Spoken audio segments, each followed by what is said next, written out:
Hi guys, welcome to HardReset.Info channel. Today I have Samsung Galaxy M23 and I want to show you how take long screenshot on this device.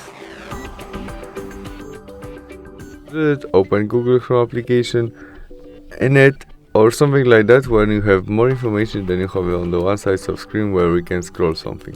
Where we are on it, we press volume down and power key together at the same time as to make normal screenshot.